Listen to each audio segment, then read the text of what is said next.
What's up, Packers fans? Aaron Nagler here with Cheesehead TV, ready to carry the G. I got some bad news, depending on your perspective. No Corey Banke tonight. He is literally en route from Green Bay, Wisconsin to New York City as we are live. However, I know you're not here for Corey. Hell, you're not here for me. You're here for a man who needs no introduction, but I'm going to give him one anyway. Fresh off a performance that saw him carry the ball 8 times for 30 yards, along with 4 catches for 49 yards, finishing the day as the team's second leading receiver and including his first touchdown reception in these National Football Leagues. Ladies and gentlemen, it's Mr. A.J. Dillon. There he is. There he is. Coming, I believe, live from Door County, if I'm not mistaken. Is that correct? Yes, sir. The place to be. You see it? Look at this.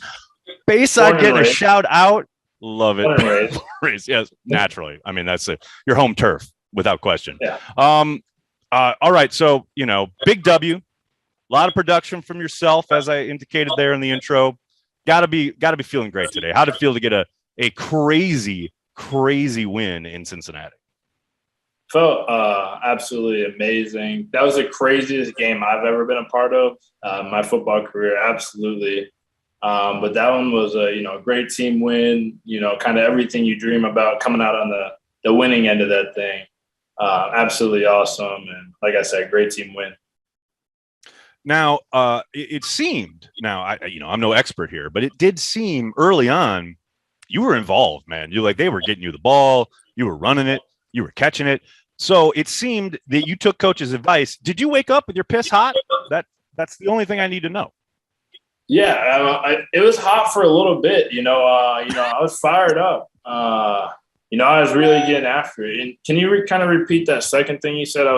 You said I was running it. What else? As I said, is the only thing we really need to know. You were running it, you were catching it, and coach had said earlier. All I needed to hear was I was catching it. Right. The guys at PFF said I couldn't do that. So, are you ever going to let them live that down? Are you ever going to let them live it? Please don't. Can you not tell I'm over it? Naturally. I love it. Well, let's back up a little bit on offense. Initially, that first quarter, it was a little tough. Was there any frustration there? Yeah, I wouldn't say frustration. That's just kind of the game. It doesn't always roll your way when you're out there, but you just gotta, you just can't blink. That's something Coach LaFleur talks about all the time. Just kind of sticking with it, and we went out there and we responded. No doubt about it. You moved the ball. And like I said, you were involved a lot early on. It felt like there was a moment in the watch party where everyone was like, oh, it's the A.J. Dillon game. This is the A.J. Dillon game. Like, this is it. Like, we've been waiting for this. But then it seemed like they got away not only from you, but from Aaron Jones. And it just felt like you were in a rhythm. And then, we saw you last year in the Tennessee game where you get going and you're in a rhythm and, man, you're ripping off big chunks. Is that hard? As far as it's Aaron Rodgers, it's Devontae, LaFleur's calling plays. They're going to go wherever they want to go. But is that hard when you're feeling it and you're being productive, but then you have to kind of take a back seat for the, some portions of the game?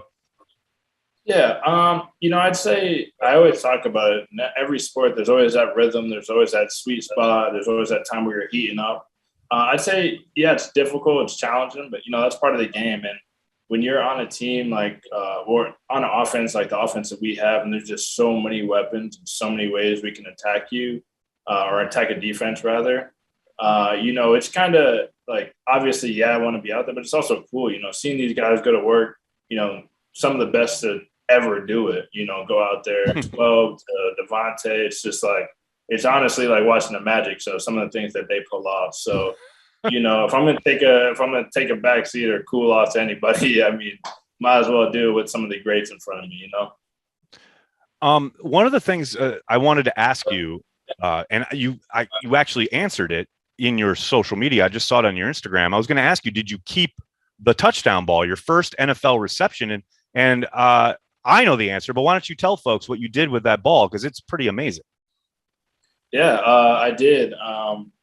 One of the things my soon-to-be mother-in-law So my fiance's mother was going through chemo this spring and going into the season. And one of the things that she kind of voiced was that she wanted to start her chemo kind of right away so that she could be ready for football season. And, you know, I'm getting ready for camp and I'm here. I'm like, I don't want to go through camp. I'm like, come on now.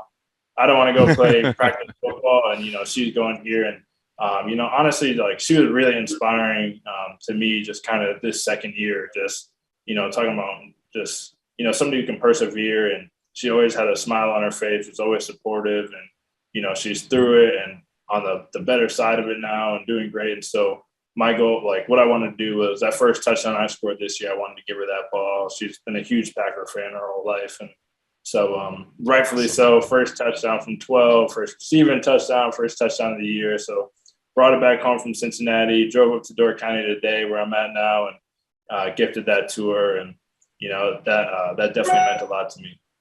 And her. Dude, that's so great. I don't have the picture here. Usually we do pull stuff off your social. I literally saw it right before we went live. That's amazing. Fantastic. I'm so glad to hear she's doing better on the good side of it, as you say. It's pretty amazing.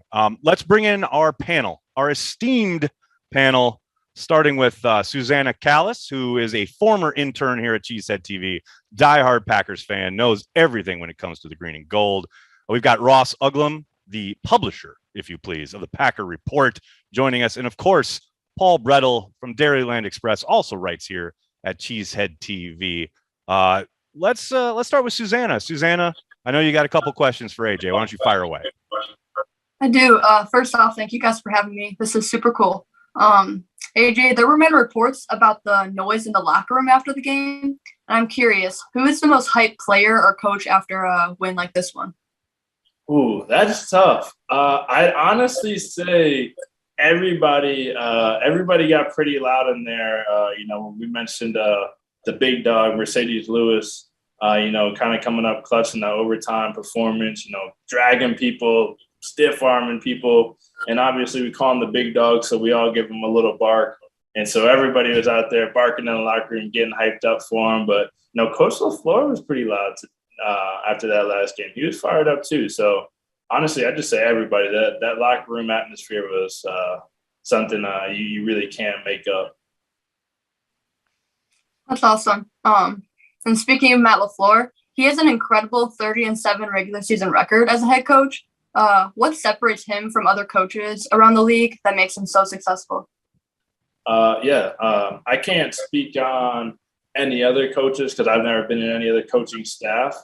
But just what I would say, just in my year and a half or however you would put it now, being with him, I think some of the things that he does is just, you know, really taking a point to kind of relate to the players, kind of see our point of view and, you know, to keep our interests at heart.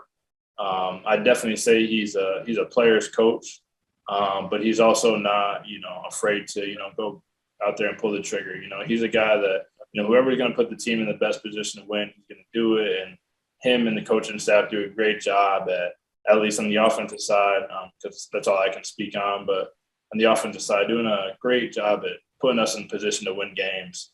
And obviously that record goes and shows and speaks more than I can say. But, you know, my time with him, you know, he's done a tremendous job just kind of, you know, supporting us and, you know, getting us in the best position to win. I love Susanna coming in here and being phenomenal at asking questions and just being so good. This is why she was our intern. She's so good. She's gonna run her own. She's gonna run her own website someday. Quick round of applause for Susanna. Absolutely, 100%. Phenomenal job.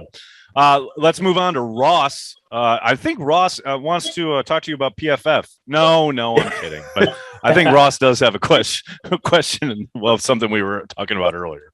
Yeah, honestly, Aaron can vouch for this. This question came out at about 8:30 this morning. So when I say that you stole my question, I mean that very seriously. I just wanted to ask you about, you know, kind of catching the football, 4 receptions, 49 yards and a TUD this weekend, 21 catches in your career at Boston College. So that wasn't necessarily, you know, on the film. And I think that's where your boys over at PFF get some of that. Did you catch the ball a little bit more in high school, or was it just, look, I can only run the plays that they call at BC? By the way, I was pretty damn good at running the ball. Where I guess did this come from, or kind of have you always been able to do it? It wasn't part of the offense. Yeah, I'm not gonna lie. In high school, I really didn't catch the ball much. In college, I really wasn't asked to catch the ball much. And then when I got drafted last year, I, made it a point. There was obviously the doubt about me in the pass game, and I made it a point to say it was never lack of skill or lack of ability. It was always lack of opportunity, and that's nothing against my coaches at BC or what we had. Our game plan worked. I left there and, the stats speak for themselves. I had a great offensive line, things like that. So I'm definitely not complaining, but, that just wasn't our offense. It wasn't, really get the ball to the running back in the pass game. And so it was really important to me. It's always been important to me to be reliable.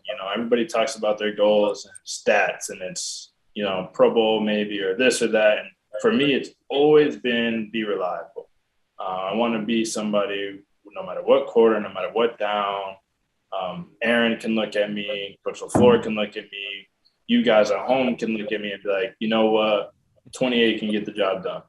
And so one of the skills that I obviously wasn't as proficient because I haven't had that much of an opportunity was the pass game. So I've been working, I've been on the jugs. I've been trying to catch different balls over my shoulder, or be like turning into a back shoulder and things like that. So, it's just work. I still got, I still want to get better at it. There's still things I'm trying to improve in my game, but, more than anything, I want to be APB, an all-purpose back. I want to be able to do it all. Love it. Thanks. Yeah. That's awesome. I just love. We're gonna rail on PFF for the rest of your career, dude. That is our. If I do nothing else before I leave this earth, is going to leave PFF in smoldering ruins over their ridiculousness when you got picked. Yeah, sorry to interject real quick, but I did just want to point Ross's attention to this lovely St. Thomas banner we have here. Ross was mentioning earlier on the show how big of a fan he was, and he actually said "Roll Toms." So I just wanted to get that out there, and let Ross know I'm right there with you. Roll Toms, baby. We're looking good this year. There's a Concordia golf package on its way to Lambeau Field. I'm going to swag you out. I love it. Finally, we got Paul Bretl. Paul, what's up? What you got for AJ? So AJ, the offensive line, they've battled injuries this year, guys in and out, a lot of movement. Does that affect how you operate? I mean, obviously at the end of the day, the play call is the play call, but does that constant shuffling create any changes for you or anything that you're looking for? Or is it simply full steam ahead, let the quads do what the quads do best? I like how you ended that. I mean, let the quads do what the quads do best. That's pretty nice. That's pretty nice. I might have to start running with that. So please give me the trademark for that when I start doing that. In all seriousness, for me, not so much. I mean, we obviously got guys out right now, and I feel like for us to get a win against a very good Bengals team on the road, in our first noon game, with all the guys that got out on both sides, was a big testament to the character of this team. And for me playing running back, obviously everything starts, no matter how good you are, everything starts with the running back. Everything starts with the offensive line as a running back. And so, I mean, just all those guys, you look in the huddle and you're looking around. I trust every one of those guys. We're at practice, and I know all these guys are going to put it all on the line for me, and I'm going to do the same for them. And that's one of the most surreal experiences. I would never blow smoke. I don't like to, give kudos where it's not given, but that's just how it is for me going into the huddle. I trust all those guys out there, and that's the kind of team we have. And I feel like anytime you can go out there, like mistakes are going to happen, missed blocks, bad reads on my part, things like that are going to happen. But if you're a team that can stick together and trust one another, I think, sky's the limit. We're all getting better. I'm only in year 2. I'm no expert at running the ball. I'm still getting better, and sometimes the offensive line's coming over to me like, hey, you could, bounce this here. And I was like, I didn't even see that, And so it's a great learning experience, especially me, RB2, year 2. It's really going well. I'm excited for them. Is there anything that you see, in practice, film study, all that stuff that you see with that group that makes them so cohesive? Because we look around the NFL, it's rare to see guys stepping in, whether they're inexperienced, changing positions, and for this offensive line unit to still hold up well as it has. Is there anything that stands out about this group to you? Yeah, I just say it starts from the top. I always say that that's exactly how it is in the running back room. Coach Sermons and then Aaron Jones, do a great job of, kind of setting the standard and then upholding that standard. And I would say, obviously David Bakhtiari is not out there right now, but, he's there. He's engaged in practice. He's engaged in the meeting room. He's making a, welcoming experience for the young guys, rookies and stuff, and kind of, coaching them up on the sideline. And that's the stuff people don't see. But you got the best, depending on your opinion, but one of the best offensive linemen in the entire NFL, coaching up these guys, you're bound to get better. And so, it's just great to have that leadership, and you can see it. You can see the confidence grow. And it's just an awesome group to run behind. Love it. Love it as always. Our panel doing all the heavy lifting. I just have to sit here and listen to everyone else be brilliant while AJ answers their questions while I'm just waiting to introduce the next segment, which, of course, the one, the only, it's Tyler Herrick with AJ's Social Life. Let's hit it.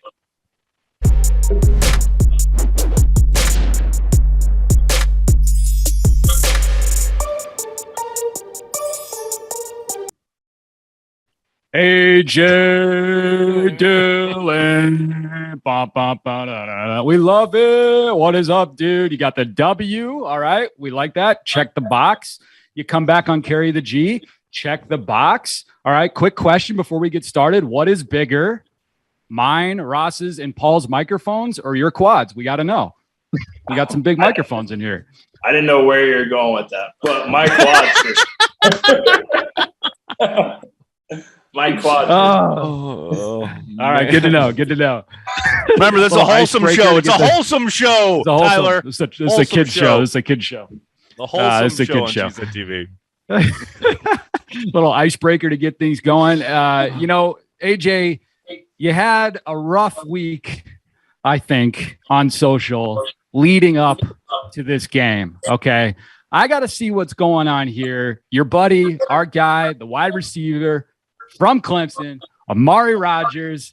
What'd you do? Did you lose a bet? Did you tell him BC was going to win? What's going on here? Tell us about this picture we got going on here. We got a picture of you in the locker room. Look at this. Decked out in orange. Come on, man. What's going on here?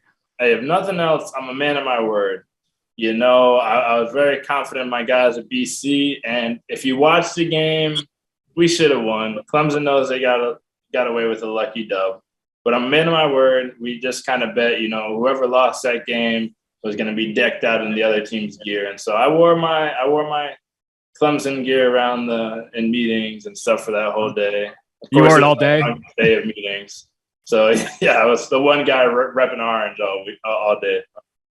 Oh, man, that's got to be tough. How many guys were giving you stuff for that, man? That's got to be rough. Walking through the halls, everything. Yeah, there's definitely some laughter, definitely some finger pointing. But I did learn something interesting. I can pull off orange. And so, that just, expands my wardrobe tenfold. I love it. You got a week of orange, man. You got the Bengals, you got your Clemson gear, man. What's going on? Hey, you know what? We talked about something wholesome before with you handing out and getting the touchdown ball and all that kind of stuff. Check this out, though. We went on your TikTok and saw that you're also helping some fans out here. Okay, we got some fans here. Looks like is at Packers Walter Picks. Okay, they made a TikTok asking his wife how many followers he needed to get in order to get, what was it, some tickets or something like that to the game, or to go to. Oh, it was for the wife to buy tickets to go to the game. You stepped in like the gentleman that you are and said, you know what? Don't even worry about the 25,000 followers or whatever his wife suggested. And you said, don't worry, I got you. You guys live in where Arrowhead is, and we're going to get you out to the game, and they're going to be able to meet the Chiefs game. Tell us how this all happened. You saw this TikTok. What's going on here, man? Yeah, absolutely. I'm really big into TikTok, obviously, and I kept getting tagged. I'm like, what is this? And so I clicked it, and yeah, I mean, the guy he covers Packers. He covers Packers media or football on social media and on TikTok especially. And he was just kind of saying like, his wife didn't want to, put like them to, put all the money into buying those tickets because obviously it's a very anticipated game. It's like, you can use it for other things. And, 25,000 followers was the, I guess, benchmark for him to go do that. And I was like, hey, man, like, if I can make somebody's day, I'm blessed to be able to, be in the position I'm in, play this game, get paid a lot of money to, play a kid's game. And so I can't, you can't do it for everybody, but times like this, it's really important, to give back. That's something that I've always, believed in. My parents have instilled in me. And it's always great to get more Packers fans out there in Arrowhead. I haven't been there, but, I know they get rowdy too. I know they have a great fan base. So definitely excited to, make his day and have a good time. That's wild, man. That's like a regular season Super Bowl right there, man. That's going to be a great game. And Arrowhead you're absolutely right, man. I know you said you never been there yet, but it is crazy. That's gonna be a wild game for sure. Speaking of games, my guy, we talked about in the first time that we met on this show, we talked about Warzone. Okay, Call of Duty Warzone. You're a big player. MVS is a big player. You guys are on Twitch. You're out here throwing some dubs out there. And I remember you saying something specific to me. That one thing that you said was, I'm pretty good, but if you need me to carry you, I can carry you. All right. So I did a little experiment. I'm at work the other day. I'm chilling. I'm not really doing much. I'm hanging out, answering emails. I hop on Twitch, and what's this? AJ Dillon. He's playing Warzone. I said, you know what? Let me fire up the PS4. I hop on the PS4, okay, and I sign in under my username, Geek. All right. I think you played with me for maybe 3 games before you realized I was absolute dog water. You kicked me out of the game, okay, live on stream. I'll be honest, you were very gracious, but then you went on to catch more L's before you rage quit. What's going on, man, here? This was hilarious. I infiltrated the stream. You didn't even know it was me. We had a great time. I think I got 1 kill between 3 games. I must have walked into many things. Well, I don't even know what's going on here. This was hilarious. Yeah, I mean, you just kind of, I didn't know it was you, but, now connecting the dots, it makes a lot of sense. It's probably like you're playing the game and doing a little bit of this, a little head wagging, but it kind of threw up the whole momentum of the squad. I was out there dropping bodies, putting the team in the best position to win. And, it's almost like going out there playing running back with no offensive line or, no receivers and being a quarterback. I tried to lead the team. I just had nobody to give it to. I love it. I love it, man. Well, you know what? It makes me feel a little bit better that you went off and you didn't do much after that. So it wasn't just me. So it was all good. But even though you hate me, you hate the fact that I ruined your squad, it's okay because you still really love Cheesehead TV, and that's all right. Take a look at this tweet you put out this morning. You really like us, man. You really love Cheesehead TV. You couldn't wait to come on our show today. We love it. There it is. Can't wait for Cheesehead TV tonight, man. You are pumped every week to come in here. And you know what the reason is because we continually get those W's. Every time you come on the show, you get a win. I'm not a superstitious guy, but if you look at the stats, PFF, if you look at the stats, technically every time this has been on here, that is true. We have won. That is true. I love it, man. This is phenomenal. Can I just say before we go, before we head out, because social life is always awesome. Can we just look at some of these plays that you put on tape on Sunday? 2 in particular. We're talking about the passing game, right? We're talking about the passing game. First up, let's look at this touchdown because I got something to say about this. All right, can we roll this? Look at this. Look at this. Skying for the catch, right? And then he gets in the end zone. But look at this. This is like a Marvel movie. Like, taking it into the end zone. Like, I felt all those emotions. Does that hurt? First of all, do you feel it at all? Or is it just like, that's right, it's a touchdown? Like, where are you when this is happening? mentally? Honestly, no, I couldn't. I really didn't feel it. I'm scoring a touchdown. Everything else means nothing. Honestly, I came back to the sideline. Everybody's like, why didn't you lower your pads? I'm like, I'm sorry. I was just so excited to score my first touchdown of the year. I was like, I didn't even see that guy. I'm running free in my mind. I'm going to score a touchdown thrown by Aaron Rodgers. This is awesome. I love it. I love it. And the fact that Aaron said after the game, I threw it high, right? And you had to go get it. You did it without breaking stride, just go up and get it. And it's almost like you can catch. I was told you can't. It's amazing. But the other play I wanted to look at was, okay, you score touchdowns, right? You're big time. You're a big star. You're scoring touchdowns. But I just wanted to show this because I love this play. All right. This is the quarterback's looking at his first read. It's not there. Oh, I'm just going to hit the check down, a little 2-yard guy. Look at the shake and bake. Are you kidding me? I think that defensive back is still looking for his jock. Look at this. Oh, get out. Oh, my goodness. Does that feel just awesome? Do you talk any junk afterwards? How great is it to take a check down and get a first down? I'm not much of a trash talker. I'm really not. I'm just kind of all business. And Ross would disagree with this assessment, but okay. All right. That's good. Well, he's a Thomas guy.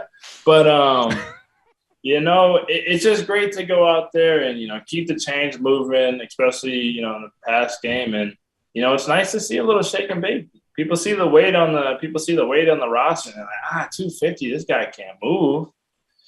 I don't know that guy's number, but I feel like he would disagree. I mean, I'm just saying nobody wants to see you in the open field as it is, in the sense of they don't want to take you, especially a defensive back. But now you throw in shake and bake into the mix, and holy cow, Toledo, let's get this guy out in space. All right, I had to show a couple plays because it was awesome. You had such a great game. Congratulations on getting the W. Big thanks. And hey, everyone watching, listening everywhere, do not forget to head to ajdillon28.com for everything Quadfather, including tons of great merch, including a free signed Quadfather 8x10 with any order over $100. Be sure to check it out. AJ, can't thank you enough for hanging out, man. Really looking forward to next week. I want to thank our panel for joining us. Susanna, Ross, Paul, thank you guys. Tyler, as always. Hopefully we'll get Corey back next week. Who knows? The man is so busy. AJ, congrats on the W, man. Thank you so much. Thanks for our panel. Can I throw some shout outs real quick? Please do. Please do. Okay. Well, shout out to Jordan Love. Shout out to Chris Barnes, and shout out to Josiah Duguara for coming out to Door County. This was last fall or whatever, coming out and, enjoying Door County. This is my pitch for mayor. So if you can play this and roll this everywhere, this is just me, bringing Door County culture to everyone. And, shout out to Will Tunin, the best receiver to ever come out of St. Thomas. Man, that's fantastic. I tell you what, I'm going to be there in Green Bay in December for the Bears game. So I'm going up to Door County. I'm going to find that spot, and I got to get a picture because that's phenomenal. There you go. There's Bayside Tavern. Hook it up, people. Thanks to everybody. Susanna, Paul, Ross. Thanks, guys. Tyler, thank you. Everybody watching, make sure you're carrying the G wherever you go. For AJ, myself, Corey, Cheesehead TV, thank you so much. Carry the G. Go Pack Go. We'll see you next week. Good night, everybody.